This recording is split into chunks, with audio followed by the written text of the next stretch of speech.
औज़ु बिल्लाहि मिनश शैतानिर रजीम बिस्मिल्लाहिर रहमानिर रहीम अल्लाहुम्मा सल्लि व सल्लिम अला सय्यिदिना मुहम्मदिन व आलिहि बिक़द्रि हुस्निहि व जमालिहि व नूरिहि व कमालिहि। अस्सलाम वालेकुम दोस्तों, हसन रज़ा आज एक दफ़ा फिर यू लर्न के प्लेटफ़ॉर्म से आपकी खिदमत में हाज़िर है। दोस्तों, जैसा कि हमारा आपसे वादा था कि हम पाकिस्तान के टॉप नॉच कॉर्पोरेट प्रोफ़ेशनल से आपकी मुलाकात करवाएँगे। आज हमने दावत दी है one of the seasoned HR professional of Pakistan. Ladies and gentleman, इनका नाम है Faisal Nadeem. Faisal is currently working as a HR lead at LUMS. जी हाँ, लम्स जो पाकिस्तान का नंबर 1 इदारा है, फैसल वहाँ उनके एचआर डिपार्टमेंट में काम करें। आइए मिलते हैं फैसल से। Faisal, thank you very much for joining us today and I am super excited कि आज आप हमारे साथ हैं। Welcome on board. Thank you, Hassan, for inviting me over. It's indeed a pleasure coming over here and talk about a topic which is very close to my heart. बिल्कुल, So, thank you very much. हम उस पे ज़रूर बात करेंगे फैसल, और definitely I mean the topic is very interesting and unique and I think that you are a perfect match for this. Job hunting strategies, इस पे तो हम ज़रूर बात करेंगे। But Faisal, I have heard about you. मैंने जितना आपका देखा, क्योंकि मैं इसके बारे में रिसर्च भी करता हूँ। भाई माशाल्लाह बचपन में टॉपर रहे, फिर बाद में भी जब मैट्रिक के बाद भी टॉप किया और नंबर्स पे नंबर्स आते रहे। फिर गवर्नमेंट ने आपको बाहर भेजा। यहाँ तो हम कहीं जा नहीं सकते, लेकिन माशाल्लाह इतना पढ़ के इतना नाम रोशन किया, वालिदैन का, ख़ानदान में भी नाम बनाया। तो ज़रा हमें वो बताएँ कि किस तरह आप नंबर्स लेके और आप जो है टॉपर बन गए। तो वो क्रैमिंग भी होती है, कहीं रट्टे-शट्टे भी लग जा रहे, तो बचपन में ये तो नहीं किया? Thank you, Hassan. ये बात आप तक कहीं ना कहीं से पहुंच ही गई. Uh, Again, it's a long story, but to cut the long story short, इसके लिए आई थिंक मुझे लगता है कि हमें एक फुल फ्लैश सेशन करना पड़ेगा. बिल्कुल आपने सही सुना है. मैंने स्टडी जैसे हम अब एक दफ़ा पहले भी बात कर रहे थे कि मैंने अपनी स्टडीज़ स्किप कर दी थी और फिर सिस्टर मेरी की एक दफ़ा पोजीशन आई और मैंने उससे देखा, उससे मुझे मोटिवेशन मिली और मैंने कहा नहीं मुझे भी अब कुछ करना है. सो उधर से वो जर्नी स्टार्ट हुई. मैट्रिकुलेशन मैंने पास कर लिया. इंटर में पंजाब कॉलेज से मैंने किया और उस वक़्त पंजाब कॉलेज में वहाँ पे था कि आपके अगर 75% मार्क्स आ जाएँ तो आपको ग्रेजुएशन जो है फ्री करवाते हैं. और ना सिर्फ फ्री करवाते हैं बल्कि पहली पोज़ीशन आ जाए तो वो पहली पोज़ीशन के ऊपर गाड़ी भी देते हैं अपने टॉपर को. तो मेरे लिए वो बहुत बड़ी मोटिवेशन थी. मैंने क्योंकि मैं belong from a very humble background, तो मुझे था कि यार गाड़ी लेनी है और इस तरह से लेनी है. उस तरह से तो नहीं आ सकती लेकिन मैं एफ़र्ट करता हूँ, शायद कोई मेरी लक चल जाए और स्टडीज़ के थ्रू मैं कहीं न कहीं पहुँच जाऊँ. तो दिन रात एक किया. पंजाब कॉलेज में जब मेरा एडमिशन हुआ तो उसमें जैसे हम अभी डिस्कस कर रहे थे तो मैंने आपको बताया वो टॉप जो सुपर सेक्शन होता है उसका मैं स्टूडेंट था. We were 30 students in total. तो वो अच्छी एफ़र्ट करते हैं बच्चों के ऊपर. वो 2 साल बड़े 90% आपने अटेंडेंस मेंटेन करनी होती है. वो सही एफ़र्ट पुट इन की. जब रिज़ल्ट आया 2012 में तो मैं घर में सो रहा था. मेरे मामू की कॉल आई मेरी अम्मी को और वो बताते हैं फैसल कहाँ है? कहती वो तो सो रहा है. कहती आपने न्यूज़ देखी है? नहीं. आज का कोई अखबार देखा है? वो स्वीगैस में थे तो वहाँ पे न्यूज़पेपर रोज़ाना आता था. कहते उसको कोई जाके अखबार लेके आए. तो अम्मी ने पूछा किस अखबार में? उन्होंने बताया कि इसने टॉप किया पूरे पंजाब यूनिवर्सिटी में इसकी पहली पोज़ीशन है तो वो इसके अखबारों में और न्यूज़ पे चल रहा है. तो आप चेक करें. तो अम्मी ने पूछा किस अखबार में है? तो वो उन्होंने नाम बताया. मैं वो उस अखबार के लिए गया, लेने गया. जब मुझे उधर जाके पहुँचा तो पता चला कि ये तो सब अखबारों ने कवर किया हुआ.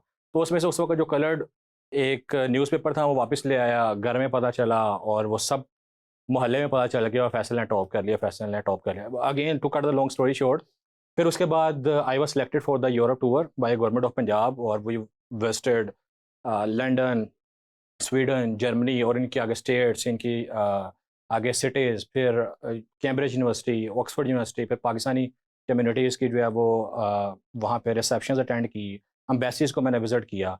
तो ये सारा उस बेस पे था. तो वो यस, एक ये स्टोरी थी. तो इसको मैंने ब्रीफली एक्सप्लेन करने की कोशिश की है. सही। अच्छा फैसल, माशाल्लाह आप टॉप करते रहे। अच्छा हमें ये बताइए, क्योंकि हमारे जो फॉलोअर्स हैं यहाँ पर माशाल्लाह स्टूडेंट्स हैं जो मैट्रिक में, एफए में और बाकी क्लासेस पढ़ रहे हैं हमारे साथ, वो भी टॉप करना चाहते हैं। भाई टॉपर बनने के लिए क्या करना पड़ेगा? अ, बड़ा सिंपल है. मेरा ये फार्मूला था कि आप हम अक्सर ये कहते हुए सुनते हैं कि मेहनत करो, मेहनत करो, मेहनत करो. लेकिन आई थिंक आपको हार्ड वर्क तो इम्पोर्टेंट है लेकिन उसके साथ आपको स्मार्ट वर्क करना आना चाहिए. अब मैं जब पढ़ता था मैंने स्टडीज़ के साथ मैं उस वक़्त मेडिकल स्टोर पे भी काम करता था. तो 3 से 4 घंटे मेडिकल स्टोर पे जाता था. वो जो मुझे पैसे मिलते थे वो उस वक़्त मैं अपनी एकेडमी की फ़ीस दिया करता था. तो वो अगर आई थिंक आप अगर कमिटेड है, क्योंकि मेरे सामने सिचुएशन बड़ी क्लियर थी, वो डू एंड डाई वाली सिचुएशन थी कि मेरे पास एक ही रास्ता था, अगर आगे जाना है, अगर ऊपर जाना है तो मेरे पास एक यही पाथ है, और कोई रास्ता नहीं है, वो पैसे कहीं से नहीं आएंगे, मुझे इसी चैनल के ऊपर रहते हुए आगे जाना पड़ेगा। तो आई थिंक स्टूडेंट्स को डेडिकेशन, कमिटमेंट के साथ अपनी स्टडीज़ को लेके चलना चाहिए। आपने पहले क्रैमिंग की बात की, तो क्रैमिंग की तरफ ना जाए, चीज़ों को अंडरस्टैंड करें। डिग्री जितनी इंपॉर्टेंट है उसके साथ स्किल्स जितनी इंपॉर्टेंट है उसके साथ डिग्री भी उतनी इंपॉर्टेंट है। जो डिग्री है वो आपको शऊर देती है, डिग्री आपको मार्केट में दूसरों के साथ बैठना सिखाती है, स्किल्स आपको काम करना सिखाती है, लेकिन डिग्री आपको हेल्प करती है to move up the ladder. So I think if you are committed towards your studies, dedication है, if you have aim set in your mind, तो आप किसी भी मंजिल को अचीव कर सकते हैं। सही। अब ज़रा हम बात कर लेते हैं, जो हमारा टॉपिक है वो है जॉब हंटिंग स्ट्रेटजीज़। अच्छा, एक तो ये कि माशाल्लाह बहुत सारे इंटरव्यूज़ आपने किए और बहुत सारे कैंडिडेट्स जो हैं उनके रवैये देखे, वो आते हैं आपके पास। देयर आर मेनी रीज़न्स कि लोग नौकरी क्यों करना चाहते हैं। तो हमें ये बताइए कि क्या ऐसी चीज़ें हैं, क्या ऐसे स्टेप्स हैं जो कि एक स्टूडेंट जब फ्रेश होता है और वो करे तो उसको नौकरी मिल जाए? अच्छा, इसमें in my years of experience what I have observed और what I have experienced is कि students soon after graduation they start applying for job, tick tick tick tick tick, randomly 60 50 70 jobs a day वो apply करी जाते हैं। तो I think getting a clarity is a must thing here. सबसे पहले what are your career goals, what are your future aspirations, आप कहाँ जाना चाहते हैं। अभी अगर आप इवन देखें, हम कोई पोस्ट अपने एचआर में कोई एडवर्टाइज करते हैं और उसमें क्लियर कट लिखा होता है कि हमें up to 1 years of experience तक का कैंडिडेट चाहिए। अब 20 साल के एक्सपीरियंस के साथ लोगों ने अप्लाई किया होता है, तो वो हमारा भी टाइम वेस्ट कर रहे होते हैं और ख़ुद भी। तो हमें अपनी जो अप्रोच है उसमें बहुत क्लैरिटी की बहुत ज़्यादा ज़रूरत है। अगर आप लाहौर से बाहर नहीं जा सकते, तो किसी भी पेशावर वाली जॉब के ऊपर अप्लाई ना करें।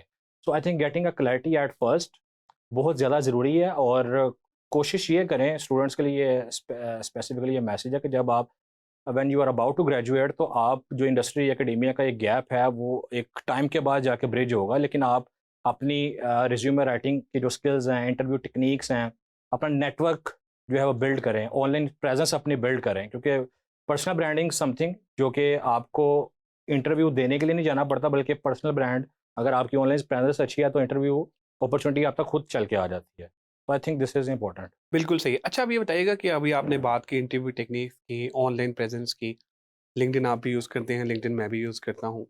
लिंक्डइन कितना को हेल्प और सपोर्ट करता है अगर किसी को नौकरी चाहिए हो? बहुत ज़्यादा आई थिंक, अगर if you talk about any professional platform in all over world, तो वो LinkedIn is the number one best social media platform when it comes to networking, when it comes to land on a dream job, when it comes to connecting with like minded people. तो वो LinkedIn is the number one platform. But how you use it, that really matters, कि आप किस तरह से चल रहे होते हैं। अभी आप लिंक्डइन देखें, आप वो भी लोगों ने उसको समहाउ इंस्टाग्राम की तरह ट्रीट करना शुरू कर दिया, सेल्फिश शेयर कर रहे हैं। दो लिंक्डइन आपको रिस्ट्रिक्ट नहीं करता सेल्फिश, लेकिन उसके आपको कैप्शन, कोई डिस्क्रिप्शन, उसको आप अपने वर्क प्लेस के साथ रिलेट कर दें, उस तरह से कर रहे हैं। थोड़ा सा प्रोफेशनल आपके एटिकेट्स और एथिक्स उसमें नज़र आने चाहिए। तो आई थिंक आपका अगर अच्छा नेटवर्क है तो आपके चांसेस काफ़ी ज़्यादा बढ़ जाते हैं। इवन बल्कि अभी बहुत सारी हायरिंग्स जो हो रही होती हैं, उसमें आपसे पूछा जाता है कि आपकी फॉलोइंग, आपका जो एक ऑनलाइन प्रेजेंस है वो बड़ी मैटर करती है आपके इंटरव्यूज़ में। बिल्कुल सही। अच्छा, आप ये बताइए कि जब आप कैंडिडेट कोई इंटरव्यू करते हैं, कौन से ऐसे 2-3 एलिमेंट हैं जब आप कहते हैं कि यार ये कहेगा या ये होगा, ये 3 चीज़ें, तो मैं इसको नहीं रखूँगा? अच्छा, इसको थोड़ा-सा इस तरह से देख लेते हैं कि कौन-सी चीज़ होगी तो उसको नहीं, रखूँगा। मैंने इसलिए सवाल को ट्विस्ट किया। मैंने कहा कि अब आप बताएँ कि कौन सी चीज़ें नहीं होंगी तो हम रखेंगे। हाँ, वो मेरी ये अप्रोच रहती है कि मैं एटीट्यूड देखता हूँ। हाँ, समहाउ आपको काम आपके साथ अगर वो है तो वो सीख जाता है। लेकिन वो काम करना को उसका वो जो टेंडेंसी है कि वो लर्निंग कर्व मैं उसका देखता हूँ कि अगर ये मेरे साथ रहेगा तो ये ट्रेन हो सकता है कि नहीं हो सकता। ऑब्वियसली मैं ट्रेन कर सकता हूँ, लेकिन उसमें स्पार्क है कि नहीं है, ये बहुत ज़्यादा मैटर करता है। एक चीज़ ये है। दूसरा ये कि आप पे I think there number numerous factors जो हम कंसीडर कर रहे होते हैं। एक और चीज़ ये है कि वो किस ऑर्गेनाइजेशन से आ रहा है, उसके आगे के क्या प्लान्स हैं। अब बहुत सारे बच्चे समटाइम्स हम इतना सारा प्रोसेस रन करके उसको हायर करते हैं, वो आगे स्टडीज़ के लिए चला जाता है। तो वो clarity from the very start is very important. उससे आप डिस्कस कर लें उसकी फ्यूचर एस्पिरेशंस क्या हैं और वो क्या करना चाह रहा है अपने फ्यूचर को लेके, और वो आपको हेल्प करता है कि वो आपके साथ उसका एक अच्छा रिटेंशन भी रहे और वो आपके साथ उस ऑर्गेनाइजेशन में चलता जितने रहे। हमारे फ्रेश ग्रेजुएट्स हैं, आप क्या समझते हैं कि उनकी एरियाज़ ऑफ इम्प्रूवमेंट क्या हैं? I think communication skills, networking, इनमें से बहुत सारी चीज़ें जो यूनिवर्सिटी में नहीं पढ़ाई जाती। पर्सनल ब्रांडिंग और सेलिंग स्किल्स उनको आनी चाहिए। अब इंटरव्यू में कैंडिडेट बैठा होता है लेकिन उसको अपने आप को, अब मैं अक्सर बच्चों को कह रहा होता हूँ कि जो सेल्स लेटर होता है उसमें जो सेलर होता है वो क्या करता है, ही और she tries to sell his product, और आपका जो रिज्यूमे होता है या सीवी होता है उसमें आप क्या करते हैं? आप भी तो इंटरव्यू में बैठे हुए अपने आप को सेल करने की कोशिश करते हैं ना। आपको कोई हायर करता है तो पूछता है कितने पैसों पे आओगे, तो वो आपको सेल करना आना चाहिए। अच्छा, इसके अलावा एक और बड़ी इंपॉर्टेंट चीज़, क्योंकि वो थ्योरेटिकल नॉलेज उनके पास होता है, वो बुक्स को स्टडी किया, बुक्स भी जो फॉरेन ऑथर्स की होती हैं, वो जब मार्केट में आते हैं और वो जब उनको प्रैक्टिकली चीज़ें करनी पड़ती हैं, वो एक्सपोजर नहीं होता उनके पास, वो लैग कर रहे होते हैं। दो कुछ यूनिवर्सिटीज़ ने इनके ऊपर काम करना शुरू कर दिया है, वो इंडस्ट्री एक्सपर्ट्स को बुलाते हैं, स्टूडेंट्स को साथ एंगेज करते हैं, वर्कशॉप्स होती हैं, उसके ऊपर काम होता है, लेकिन there is still a huge gap. तो इस चीज़ के ऊपर भी इनको काम करना चाहिए कि जब मार्केट में आएँ, तो वो there is a complete different you can say market और शिफ्ट, तो वो उस हिसाब से उनको सर्वाइव करना आना चाहिए। बिल्कुल सही। अच्छा फैसल, हमारे एक फॉलोवर हैं उन यूलर्न के, उनका एक क्वेश्चन है, I think it's very relevant, और वो क्वेश्चन ये था कि सर मेरा दिल नहीं करता, मैं पढ़ना नहीं चाहता आगे, मैं छोड़ना चाहता हूँ, लेकिन घर वाले कहते हैं कि पढ़ लो, पढ़ाई कर लो। ज़रा फैसल साहब से ये पूछें कि पढ़ाई वाक़ई इम्पोर्टेंट है, दिल की बात मानूँ कि क्या करूँ? नहीं, मेरा ख़्याल है कि उसको बैलेंस करना चाहिए। स्टडी भी करे वो, अगर वो मैट्रिक का स्टूडेंट है, इंटर का स्टूडेंट है, तो मैं उसको आई वुड रिकमेंड कि एटलीस्ट वो ग्रेजुएशन कर ले। कल को कोई भी टाइम आ जाता है, उसको बाहर कोई अच्छी अपॉर्चुनिटी मिल जाती है, तो उसके लिए वो बैचलर्स एटलीस्ट उन्होंने मैंडेटरी रखा होता है। और साथ जिसकी तरफ उसका इंटरेस्ट है, वो साथ-साथ उन चीज़ों का एक्सपोज़र ले, स्किल सीखे। अगर वो कोई बिज़नेस करना चाहता है, इफ ही और शी हैज़ एंटरप्रेन्योरियल माइंड, तो वो उस तरफ जाए, और वो उसको भी करना चाहिए, क्योंकि अब थिंग्स हैव चेंज्ड। माइंडसेट की एक जो शिफ्ट आई है, अब पेरेंट्स भी आपके अंडरस्टैंड करते हैं कि पहले आपको पता होगा कि ये मेरा बच्चा पैदा हुआ है तो ये डॉक्टर बनेगा, हुँ। ये इंजीनियर है, और वो आगे बाद में फोटोग्राफर बना होता है। ये अब हो रहा है, लेकिन पहले ऐसा नहीं होता था, क्योंकि वो एक कांस्टेंट उसको वो थ्रेट होता है और वो फिर वो कुछ भी नहीं कर पाता इन द एंड। तो अब आके कुछ पेरेंट्स में भी ये अवेयरनेस है और वो मौका देते हैं कि जाओ बच्चों, जो करना है वो कर लो। और उसमें अगर आप देखेंगे, ये आप मैं स्टडी भी एक ये देख रहा था, जब बच्चे अपने माँ-बाप अपने बच्चों को रूम देते हैं कि अपनी मर्ज़ी से आप जो आपकी फ़ील्ड पसंद की है उसकी तरफ जाओ, तो उसमें सक्सेस के जो चांसेस हैं वो ज़्यादा होते हैं। बजाय ये कि नहीं, ये हुँ। दादा-अबू चाहते थे कि उनका पोता डॉक्टर बने, तो ये डॉक्टर ही बनेगा। वो फिर वेटरनरी डॉक्टर बन जाता है, लेकिन वो कुछ हो नहीं पाता उससे। बिल्कुल सही। Thank you Faisal for your time, for your support and love. I mean you are an amazing speaker by the way. बहुत शुक्रिया आपका। Likewise, thank you very much. मैं इसमें ऐड करना चाहूँगा जो अभी फैसल ने बात की कि आपने ये सवाल पूछा कि जी देखें जी पढ़ाई में मेरा दिल नहीं लगता, मैं आगे पढ़ूँ या ना पढ़ूँ। तो मुझे एक वाक़या याद आ गया। तो किसी एक बच्चा जो था वो पढ़ता नहीं था, छोटा था। तो वो स्कूल से फुटा लगा लेता था, भाग जाता था। तो जब वो भागता था तो वो घर जाके सो जाता था। तो एक दिन उसकी बहन ने ना अपने फ़ादर को कहा कि ये तो गवर्नमेंट स्कूल में पढ़ता है और जल्दी आ जाता है, समझ नहीं आती, मुझे लगता है कि ये स्कूल नहीं जाता। तो उसके फ़ादर ने फिर उसका ज़रा पीछा किया, तो पता चला कि वो बच्चा वाक़ई स्कूल नहीं जाता था। तो उसके फ़ादर डेफ़िनेटली एक मेहनतकश इंसान थे, मज़दूर थे, तो वो परेशान भी हुए, क्योंकि हर बंदे की कोशिश होती है कि वो बेहतरीन तालीम अपनी औलाद को दे। तो उन्होंने क्या किया, उसको बच्चे को बुलाया, हालाँकि वो बच्चा एक्सपेक्ट कर रहा था कि उसको मार पड़ेगी, जिसे पंजाबी में कुट नहीं कहते, कुट लगेगी और मार पड़ेगी। लेकिन उसके फ़ादर ना उसको एक दोस्त के पास ले गए, और वो जो दोस्त था, वो सब्ज़ी वाला था। तो जब वो उसके पास उसको ले गए और जाके उस सब्ज़ी वाले को ये कहा कि यार तुम इसको समझाओ कि ये हमारी ज़िंदगी गुज़ारना चाहता है, जो हम वो ज़िंदगी गुज़ारे हैं, कि या फिर ये एक बहुत अच्छा इंसान, कामयाब इंसान बनना चाहता है। तो ये बात सब्ज़ी वाले ने कही कि बेटा तुम क्या चाहते हो? तुम ये चाहते हो कि तुम भी सब्ज़ी वाले बनो और सुबह उठ के जाओ और जाके 3 बजे 4 बजे सब्ज़ी मंडी से सब्ज़ी लेकर आओ और सारा दिन सब्ज़ी बेचो और शाम को घर चले जाओ और सो जाओ। क्या तुम अपनी ज़िंदगी इस तरह गुज़ारना चाहते हो? उस बच्चे के ज़हन में ये बात जो थी ना, वो आ गई। उसने कहा मैंने ऐसा कुछ नहीं करना। मैंने टॉप करना है, मैंने आगे बढ़ना है लाइफ़ में।